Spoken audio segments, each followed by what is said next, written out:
When you first start playing Papers, Please, the somewhat monotonous gameplay doesn't appear to be remotely fun, but it's easy to get yourself immersed into.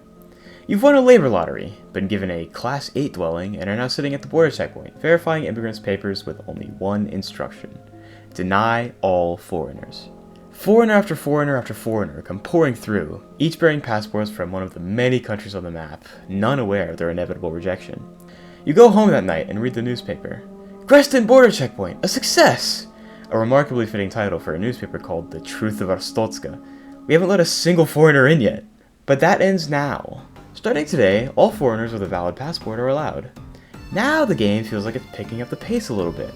The monotony of stamping passports is almost a little fun now that 80% of the people you see aren't immediately getting unfairly denied entry, though it still feels a little grim at moments as the people you catch lying tell you how this will affect their lives. Like, I feel a little sad looking at this guy. He's clearly not the guy from his passport, but surely he's got honest intention. Wait, what's happening?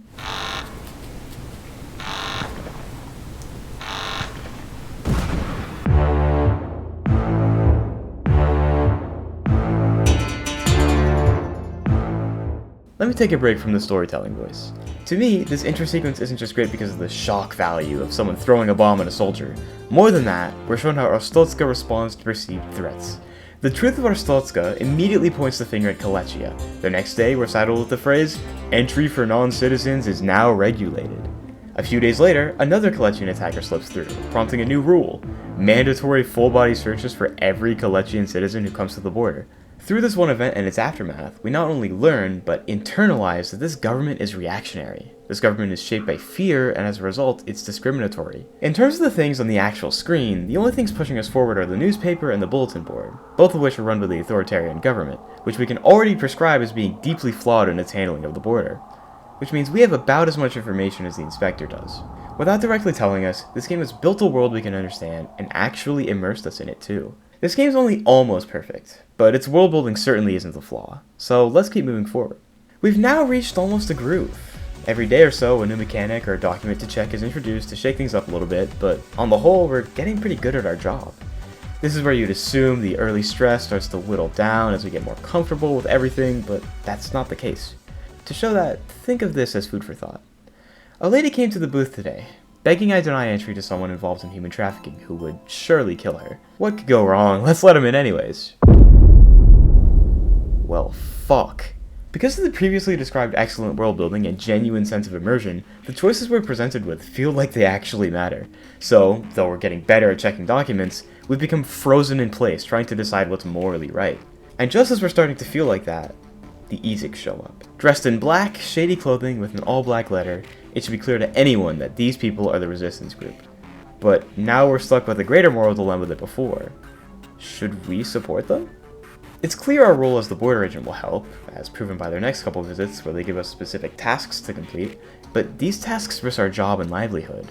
And at the same time, how can we be sure that these people are trustworthy? For the sake of this video, let's take a chance on them. On day 11, we let in an Ezik agent. On day 14 and 17, we do the same, accruing a few citations in the process while allowing Ezik to continue to operate. All of this is fairly tame stuff.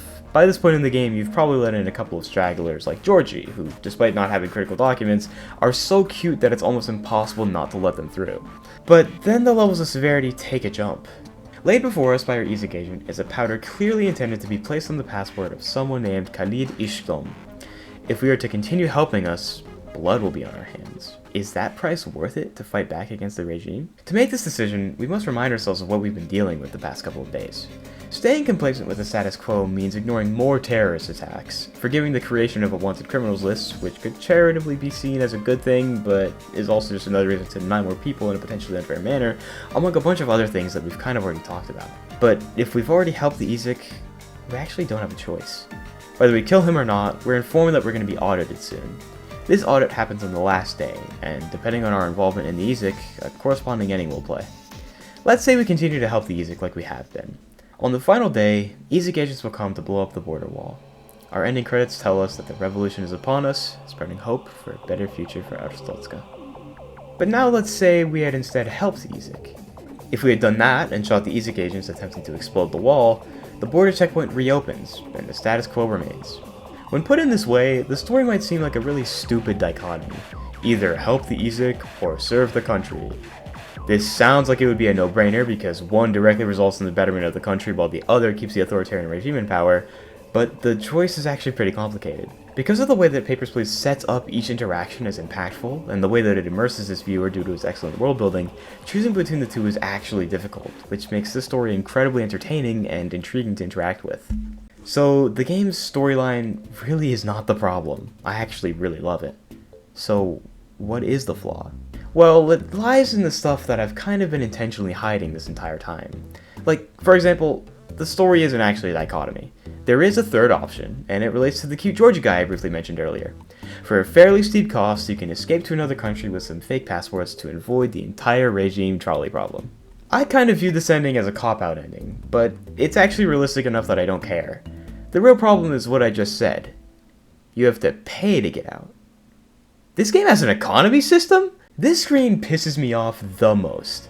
What lies on this screen accounts for almost 90% of the criticism I have for Papers, Please as a game, and I'm about to argue that it almost goes as far as to undermine the areas in which this game is masterfully executed. But let's try to give it some credit before I tear into this feature.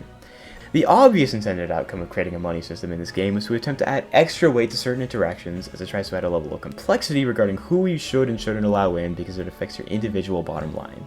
In addition, adding actual bills and consequences for not paying them, like your son getting sick for dying for example, is supposed to further the harsh reality of living under an oppressive authoritarian regime. But it doesn't, and here's why. For those of you who have played the game pretty extensively before, how many days can you go without paying your heating bill? How many days after your son gets sick can he go without medicine before dying? You might not remember the exact amount of days, but that thought process went through your mind, didn't it? You try to min-max your family's health to have the most amount of money, which is what most people do when they play any game with an economy feature. In this game specifically though, the innate attempt to min-max the health of my family ruins any weight that the family mechanic could have had. They quickly shift from deep symbols of the harsh reality of the regime to party members I need to stay alive so I can get a better score or a different ending. It certainly doesn't help that the only interactions we get with our family are those sick, cold, and hungry modifiers we see next to their names. We never get to build an emotional relationship with our family outside of their relationship to our money, which, though some could argue isn't inherently a flaw, at the very least wastes a genuinely solid foundation for a mechanic that could have easily deepened the themes of this game. But the economy system ruining the attempted family dynamics also compounds to cloud your ability to have moral judgment when you're in the booth. Our money isn't attached to anything emotionally because they fail to create a strong tie family-wise, and this screen just displays our expenses as text and gives us nothing to feel about it. At the same time, you don't get money for a migrant if you intentionally make the wrong choice. All of this compounds to dumb down the most impactful moments, forcing the player to make decisions that help them get more money rather than authentically interact with the game and its themes. I said earlier that the intended outcome of the money system was to add a level of moral complexity, to tie personal emotional stakes to each interaction. And at the surface, it sounds like they're doing that. But the player isn't actually thinking about how their decision will affect the bottom line of the inspector, they're instead considering how this will affect their score, because this is the only part of the game among a sea of beautifully crafted mechanics that doesn't immerse the player well enough. In short, I find the money system's ruining of family dynamics and clouding of moral judgment to be perhaps the only flaw in the design of Papers, Please. But that still doesn't stop the game from being really good. We're 12 years past the release date of Papers, Please, so I'm not going to sit here and beg for an update. We're just going to have to learn to accept the game for what it is. And what it is a really well thought out critique and expose of the authoritarian regimes in the latter half of the 20th century. This game makes it so easy to get lost in its plotline. It's so charming that you find yourself laughing anytime someone who even looks like Georgie is on screen, yet so grounded in its themes that the players feel an emotional weight to the extent that very few games have reached. This game truly is almost perfect, and as much as the one flaw I have with it turns me off, I still think we should look at it in a glass half full way, because Papers, Please is still great. Thanks for watching.